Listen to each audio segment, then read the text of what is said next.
Hello, everyone, and thank you, Anne Marie, for that lovely introduction. I'm going to begin my introduction to this presentation with a question. What was the most effective presentation that you've given? It doesn't matter if it was at work, school, a civic or a religious organization. It doesn't even matter if it was formal or informal. What made that presentation effective? Put it in the chat.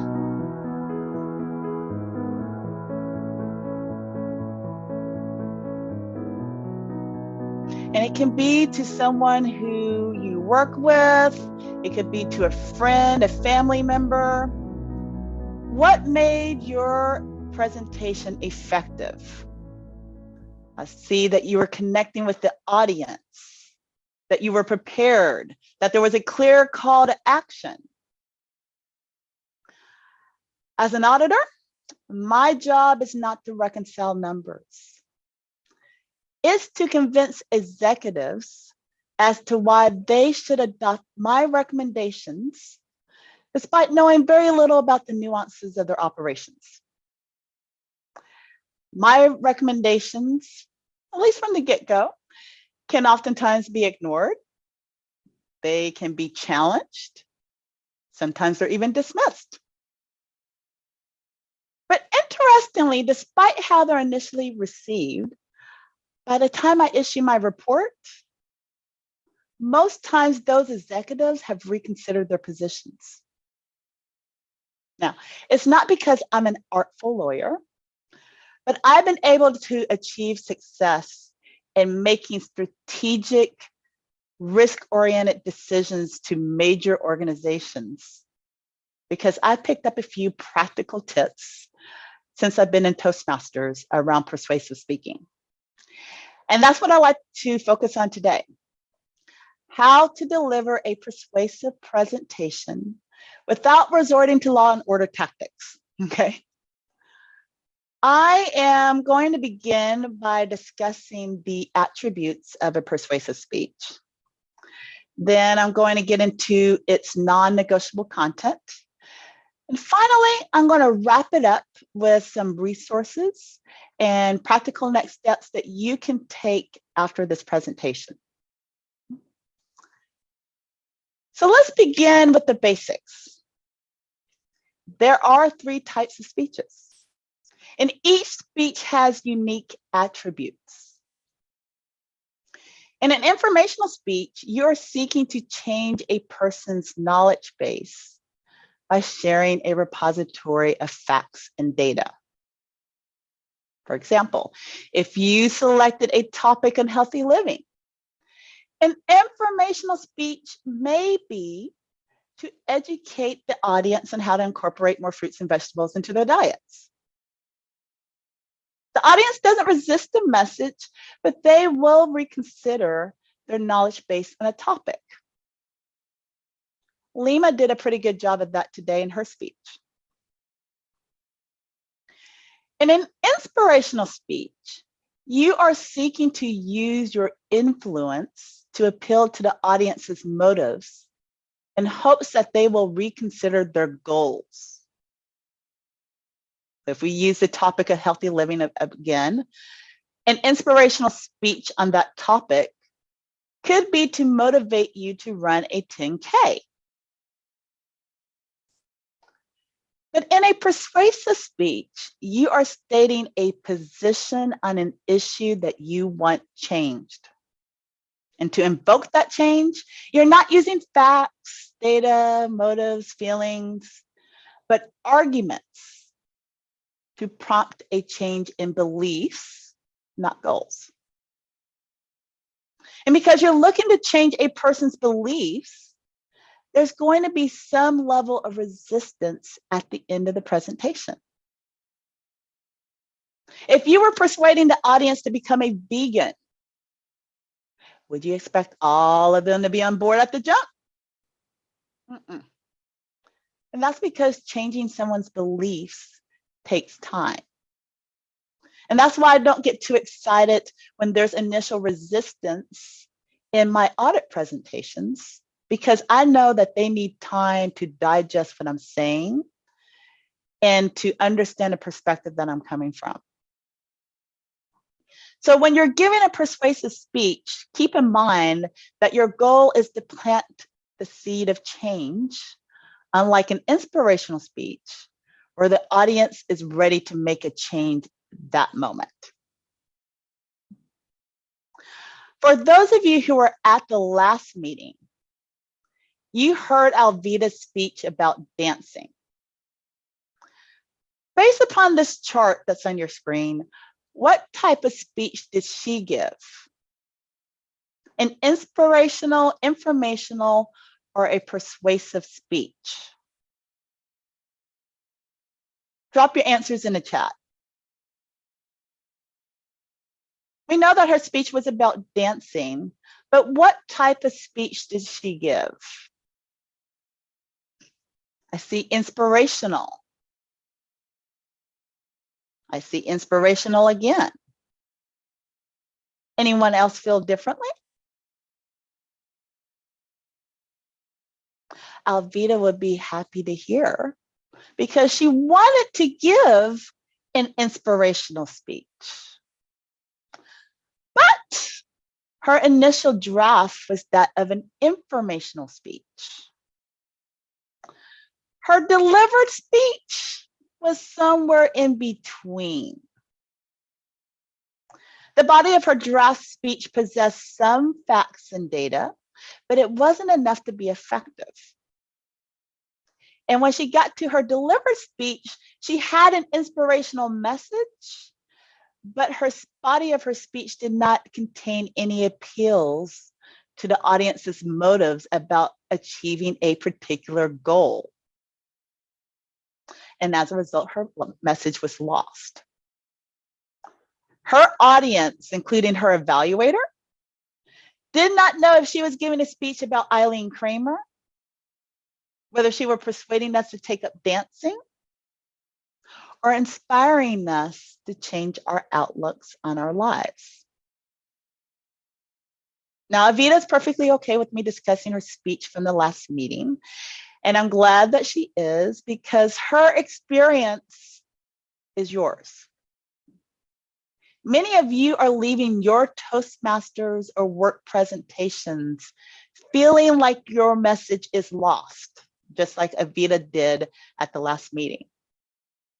You wonder why the audience didn't react the way that you thought they would.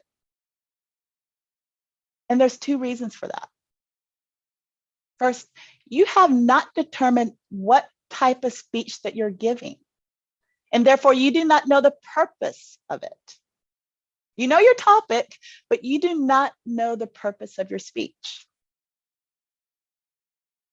And second, you don't know that your speech must contain non-negotiable content that aligns with the type of speech that you're giving in order for it to have an understood, actionable message. So now that you know the attributes of different types of speeches, let's delve a little bit deeper into the non-negotiable content of a persuasive speech. What is wrong with this body of a persuasive speech that is advocating why you should incorporate more fruits and vegetables into your diet? Let's say that the body says that eating more fruits and vegetables lowers the risk of heart disease and stroke. There was a Harvard study that found that people were 30% less likely to do so. Let's say that in the content of that speech, the New England Journal of Medicine is cited, and it showed that there was lower systolic and diastolic blood pressures among those who incorporated more fruits and vegetables into their diets.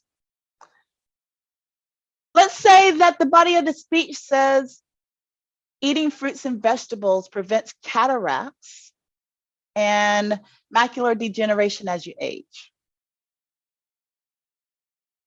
The speaker even shares a story of how she lost weight and she feels so much better for including more fruits and vegetables into her diet.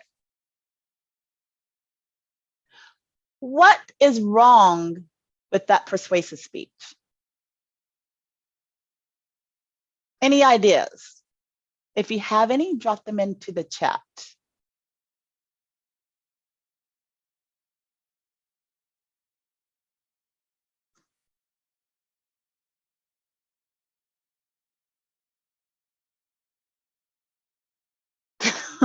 Laughing at Lori and the unicorn cookies. No fruits and no veggies. The visual doesn't show healthy eating. Yeah. One of the key components that is missing in that persuasive speech is that she has not articulated an argument.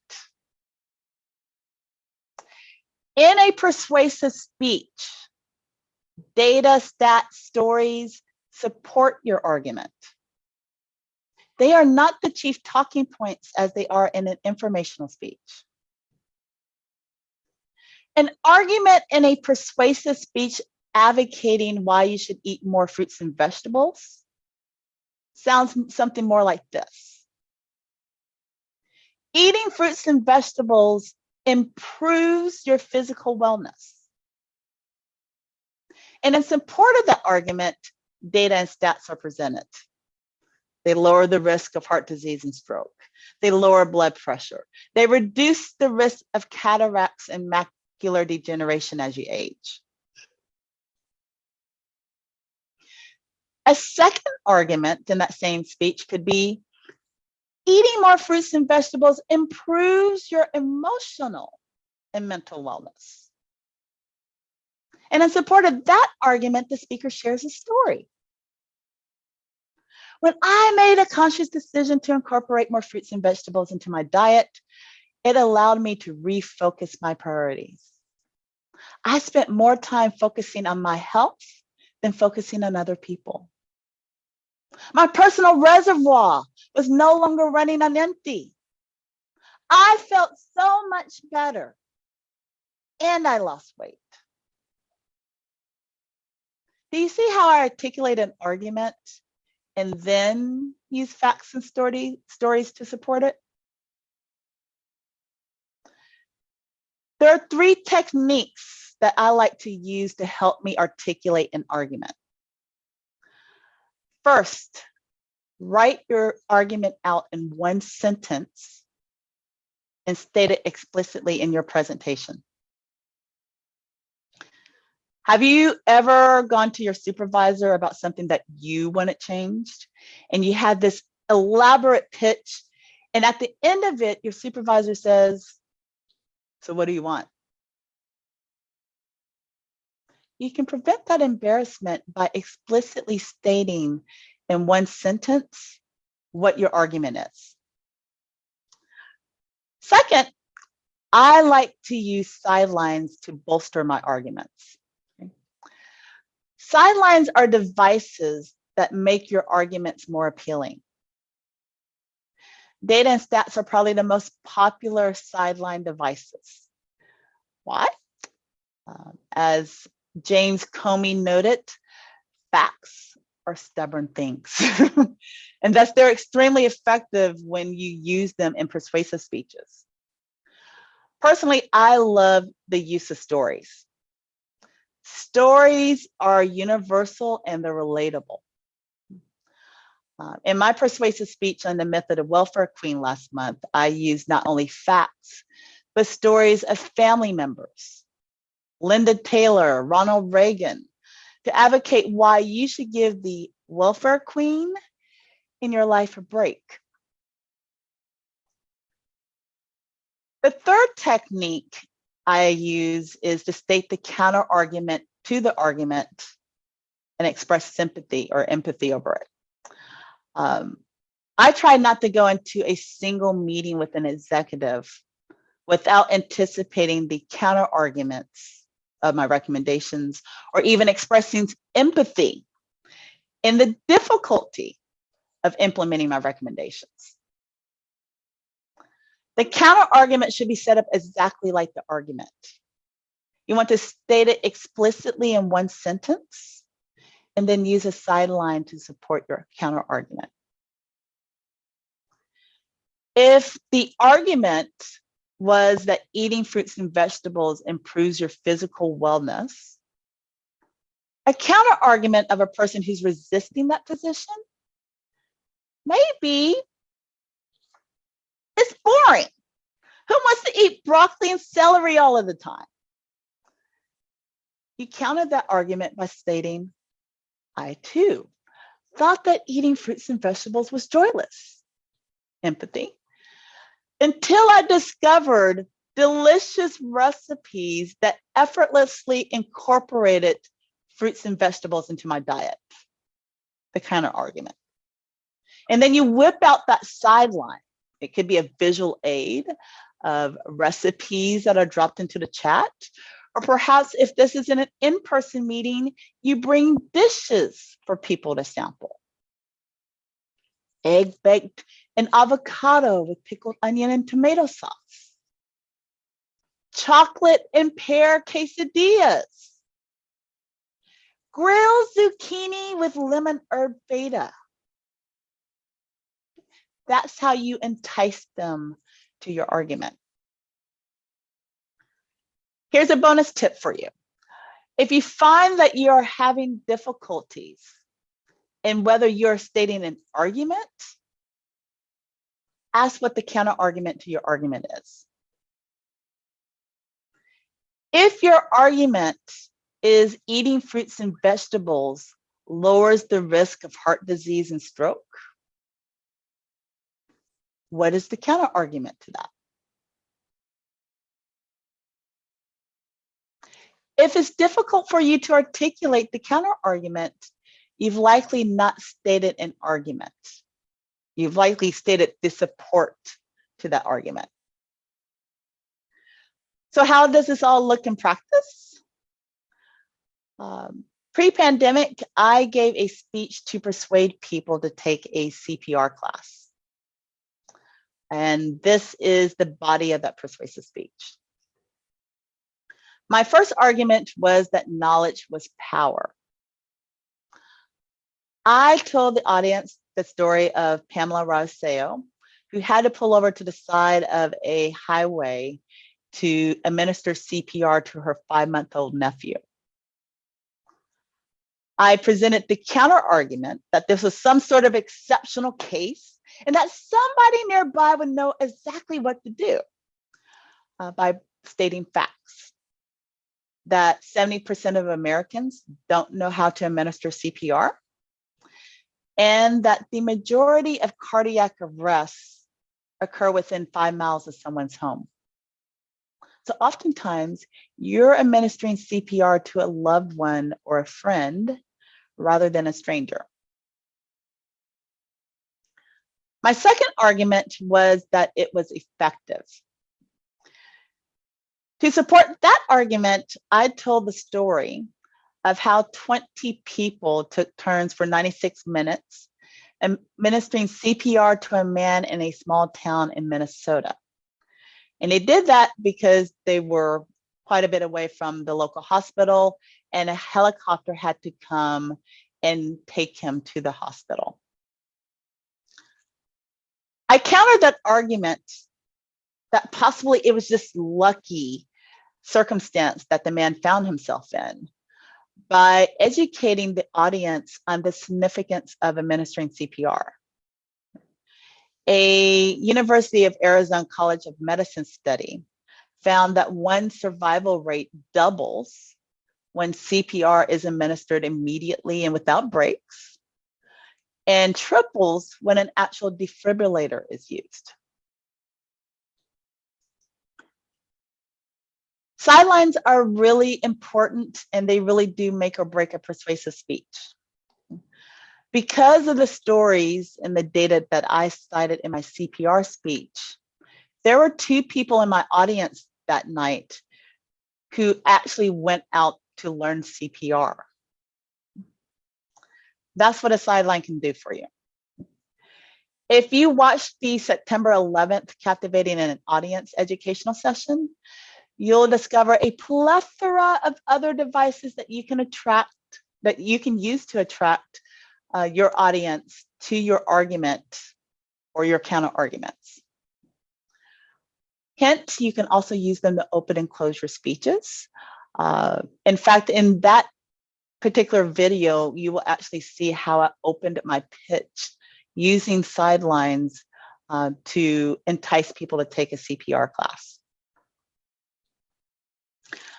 I also recommend watching the June 11th Epic Endings educational session on how to close your persuasive speech, because as one of our guests noted, a persuasive speech has no oomph if there's no call to action that actually invokes change to it, or at least you're not asking people to do something about what it is that you want change on.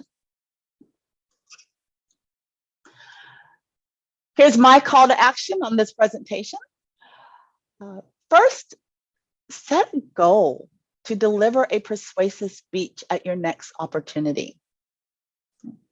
Most of the speeches that I hear in this club are informational in nature. Why? Because that's the easier speech to give. On September 24th, you have the opportunity to do something different.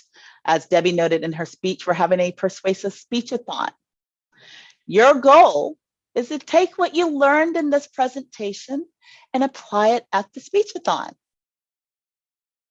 Now, if there were a member who gave a popular persuasive speech on why prostitution should be legalized, I would hope that she would consider utilizing the speech-a-thon as an opportunity to improve upon that speech based upon what she's learned today. Second, I would also consider taking any prior informational or inspirational speech that you've delivered and convert it into a persuasive one. When I met with Avita last Saturday about how to incorporate the feedback from the last meeting into her speech, I gave her that exact challenge. Right? It's a great exercise in learning how to adapt the content of a speech to its purpose. Now, if someone here today gave an informational speech about Black maternal health, she might want to consider converting that informational speech into a persuasive one and participate in the speech-a-thon next month. And why do all of this? Because you need to practice giving persuasive speeches so that it becomes muscle memory for you. Let's go back to our earlier speech or our earlier question in this presentation. Did the most effective speech that you deliver included the key components of a persuasive speech? A couple of you said that your speech was effective because you connected with the audience. That's a sign that you had effective sidelines for your arguments and counter arguments. If you think about that persuasive presentation that you gave, and you look at the speech and you've identified gaps, well, you just have opportunities now, right? Where you realize where you can do better going forward. But you can't do better if you don't practice. Practice so that you can grow rather than just sitting back and listening to this presentation.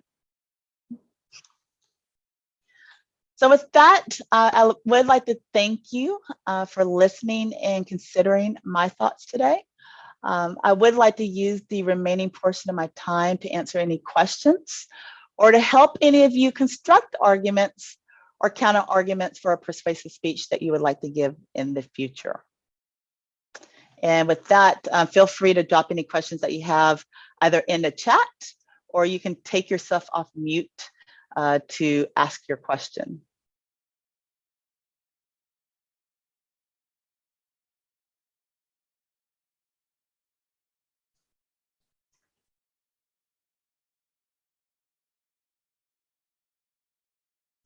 The recording will be accessible if you go to our website. There's a link to our YouTube channel, and you can review the presentation there.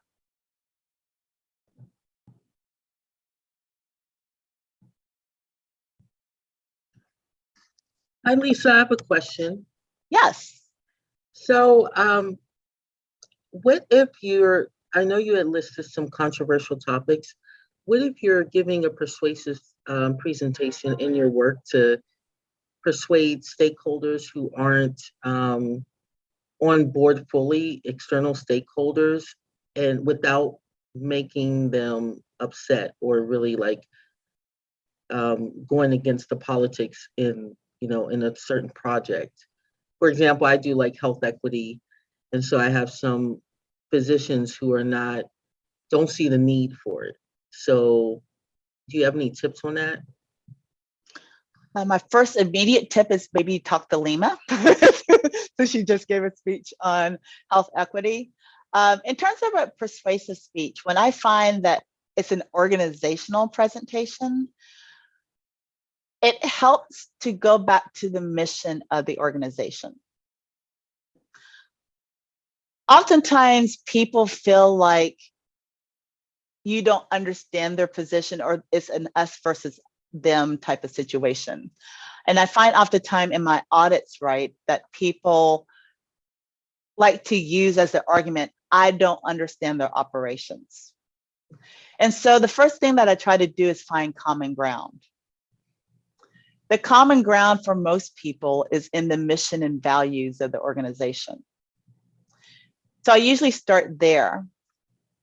And from that point, I try to find where there's common ground and other things that we do agree upon, right?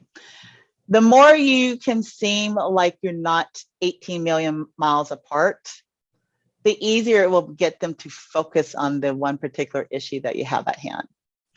So I would think about first the mission.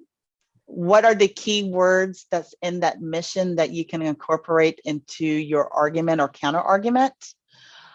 Second, I would pull in other people. I know I was making a joke earlier about talking to Lima, but I would find some allies in the organization who understand your position, and maybe they understand the other position.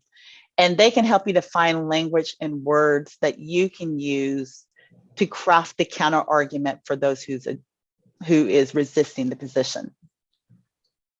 Does that help? Yeah, very helpful. Thank you so much.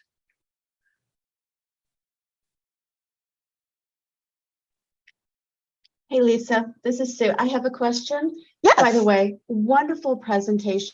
I'm attending this, you know what, it doesn't even matter. Let me get to my question. Like when you're trying to persuade someone, a group of folks to do something, you've done a variety of things. You've amplified your message using champions. You think you've made a persuasive argument, or others have. And it is in alignment with the values of the organization, but sometimes people don't want to do things. Things are tough, right? But you just have to do it. Give me some tips. Or do you relationships? Have it in your toolkit? You've got to build relationships. I have learned over time as an auditor, right? I'm always going to be perceived as the outsider. I'm never going to be a part of the organization because it's an us versus them initial mentality until they start to realize audit can help them, right? If you find oftentimes you thought somebody was on your side, and then when you go to start the project, or you've gone pretty far in the project and there's resistance where you didn't think there would be any, oftentimes I have found that I did not know that person as well as I thought. People put up a good game facial wise or word wise when they're wanting to keep everything level and not rock the boat. And so you've really got to know people so that they open up to you and actually communicate what it is that they're concerned about or what they're resisting against. I just had somebody I was talking to in this club this week where she was going through a situation where she didn't realize that the people on her staff didn't feel comfortable, right, with change that was going on in the organization. my immediate response was you need to sit down with every single member of your team and talk to them. It's a lot of work, but it actually helps to reduce the churn that can come about in change when you're sitting down and building relationships with people rather than spending all your time just pushing out an argument, a fact, a data, a process. Once you build relationships, people open up and then you can find those opportunities to compromise. Thank So you that's what so I would much. suggest. That's a good tip. And you know what? I do want to add one thing that I was going to start off with. I'm attending this course on leadership through Harvard, and it's one of those like weekly programs. And this is as helpful, if not more helpful than what I'm learning. So extraordinary. Thank you. Thank you so much. I appreciate it. I'm just checking the chat here, just making sure there aren't any questions I've overlooked. I see that our ever positive Pamela Pearson is indicating that we've run out of time. If you do have any questions, feel free to drop in a chat. Any questions that you might have, I can respond back to you through private chat message. But truly, I implore you, I advocate practicing giving persuasive speeches. Okay, it's very easy to give an informational speech. Everybody knows the facts, the data, everything behind whatever topic that they have. It's a much different skill set to advocate and motivate someone to do something that you want them to do. And to do that, it truly does take practice. I promise you don't have to watch continuous Law and Order episodes to try to figure out how to get somebody to do something. It's just really a matter of practice and building those relationships with individuals. So thank you.